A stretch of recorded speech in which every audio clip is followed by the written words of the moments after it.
Hello students, let's continue with lecture 5. This is the first theorem in this lecture. Let V and be as in theorem 1 of lecture 3. That means V is a finite dimensional vector space over a field F and B is a weakly closed set in LV. I show you theorem 1 of lecture 3. This is the theorem 1 of lecture 3. So we are assuming these conditions that V is a vector space over a field F, finite dimensional vector space, and B is a weakly closed set in LV such that every element of B is nilpotent.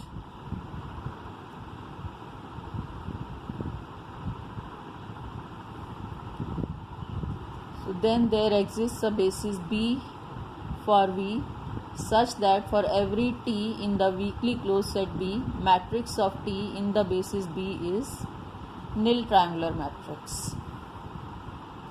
So here we assume that V is not equal to 0 because that is the trivial case. If V is 0, then LV will be 0, so the weakly closed set B is also 0 and hence T will be the 0 operator, so it will be a 0 matrix. So we don't consider this trivial case. V is non-trivial.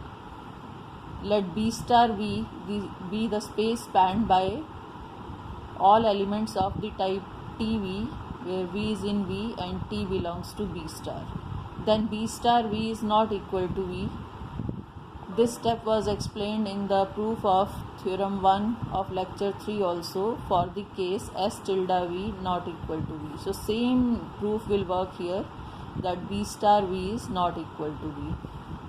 Also B star square V, which is B star of B star V, then because B star V is non-zero, so B star square V will be a proper subset of B star V. This proof will follow exactly on these lines, that B star V is not equal to. So this gives us a properly descending chain of subspaces of V. V contains B star V, this will properly contain B star square V, this will properly contain B star n minus 1 V, and so on. And the last is B star nV is equal to 0 because theorem 1 says that B star is nilpotent, so B star to the power n will be 0 for some positive integer n, and hence B star nV is 0.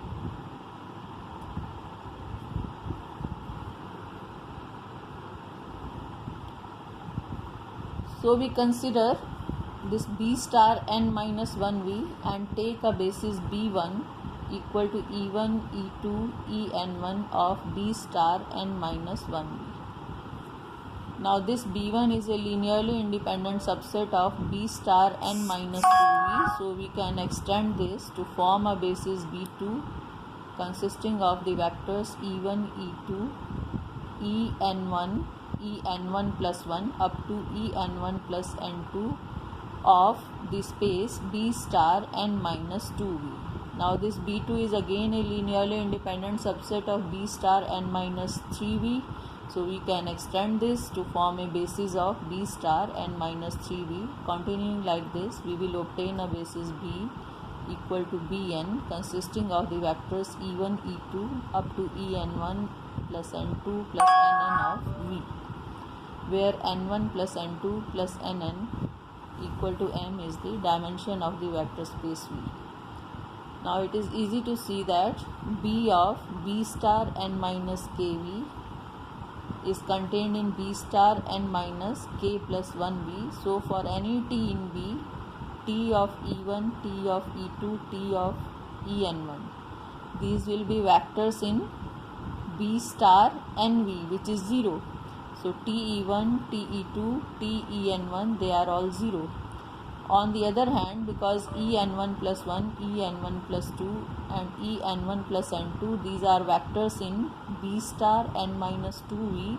So T of En1 plus 1, T of En1 plus 2 up to T of En1 plus n2, these are vectors of B star to the power n minus 1v, and hence they will be linear combination of the basis elements of B1, linear combination of elements of B1.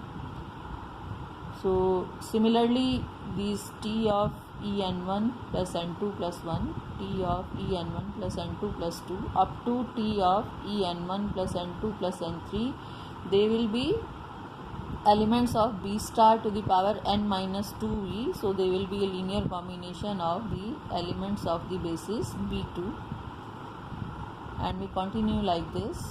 Finally, T of En1 plus N2 plus n minus 1 plus 1 up to T of En1 plus N2 plus Nn, these will be linear combinations of the elements of B N1 n minus 1.